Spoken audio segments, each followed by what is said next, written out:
ریاست ماں باپ کی طرح ہوتے ہیں. کوئی مذہبی یا سیاسی جماعت ہو، حکومت کو یہ نہیں چاہیے کہ اس کے اوپر زیادتی کرے. یہ انتہائی غلط بات ہے. میں اس کے اوپر آپ کو ایک آیت سناتا ہوں. میں نے قرآن پاک کے اندر ایسی بات دوسری آیات میں نہیں دیکھی ہے. اتنی سخت بات اللہ نے مسلمانوں کے بارے میں نہیں کی. فرمایا وَمَن يَقْتُلْ مُؤْمِنًا مُتَعَمِّدًا فَجَزَاؤُهُ جَهَنَّمُ خَالِدًا فِيهَا أَبَدًا. اللہ کا غصہ ہی ٹھنڈا نہیں ہوتا.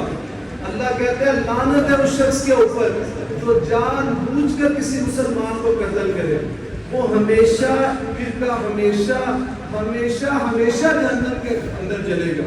پھر اللہ نے دوسرا اس کے اوپر عذاب کیا. اللہ کی لعنت ہے اس شخص کے اوپر جو کسی مسلمان کو قتل کرے. اگر ایک مسلمان کو قتل کرنے والے 1000 لوگ ہوں گے اللہ ہزاروں کو سزا دے گا. اور فرمایا یہاں بات ہی ٹھنڈی ہوئی.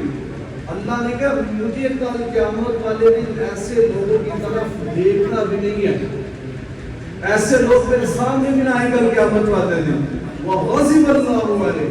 اللہ کا غضب ہوگا ان کے اوپر, لعنت بھی ہوگی ان کے اوپر. ہمیشہ جہنم کے اندر رہیں گے. ابھی بھی بات مکمل نہیں ہوئی. اللہ نے کہا ان کے لیے بڑا عذاب جو ہے وہ اللہ نے تیار کیا. تو یاد رکھیں یہاں مسلمان کی عزت ہی نہیں. چند دن پہلے آپ نے منڈی میں دیکھا ایک شخص جو ہے وہ لینے گیا اپنے پیسے قرض لینے گیا, اپنا واپس اس کو گولی مار دی.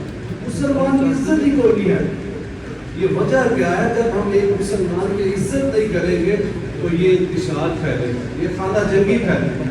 تو یاد رکھیے مسلمان کا پہلا حق یہ تھا اس سے محبت کی جائے. دوسرا حق یہ تھا اس کی جان کی حفاظت کی جائے. تیسرا حق یہ ہے کہ اس سے محبت کی جائے.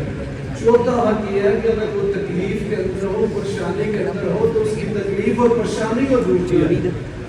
یاد رکھیے کسی بھی مذہب کے ساتھ, کسی بھی سیاسی جماعت کے ساتھ تعلق رکھتا, اگر آپ نے اس کی مدد نہیں کی ہے تو یاد رکھیے گا آپ ایک اچھے مسلمان کہلا ہی نہیں سکتے. الحمدللہ ہمارے پاس یہاں تو بالکل فری تعلیم ہے. بچے انگلش پڑھتے ہیں, عربی پڑھتے ہیں, جس بھی کلاس میں پڑھتے ہیں. ان کو 3 وقت کا کھانا بھی ملتا ہے. اس کے علاوہ الحمدللہ 2000 کے قریب اسٹوڈنٹس ہمارے پاس گرگن منڈی میں پڑھتے ہیں, گجرانوالے میں پڑھتے ہیں, وزیر آباد میں پڑھتے ہیں, دوسرے شہر میں پڑھتے ہیں. یا عارف صاحب یا دیگر لوگ اس بات کے گواہ ہیں الحمدللہ وہ عیسائی ہیں یا کسی بھی مذہب کے ساتھ تعلق رکھتے ہیں, وہ کسی بھی جماعت کے ساتھ تعلق رکھتے ہیں. ادھر قریب ایک, میں نام تو نہیں لینا چاہتا, ایک قریب کے ہمارے پڑوس میں مسجد ہے, وہ خطیب صاحب ہیں کسی دوسری جماعت کے, لیکن میرے بھائی ہیں, لیکن ان کے سارے بچے ہمارے پاس پڑھتے ہیں. ہم 1 روپیہ بھی نہیں دیتے.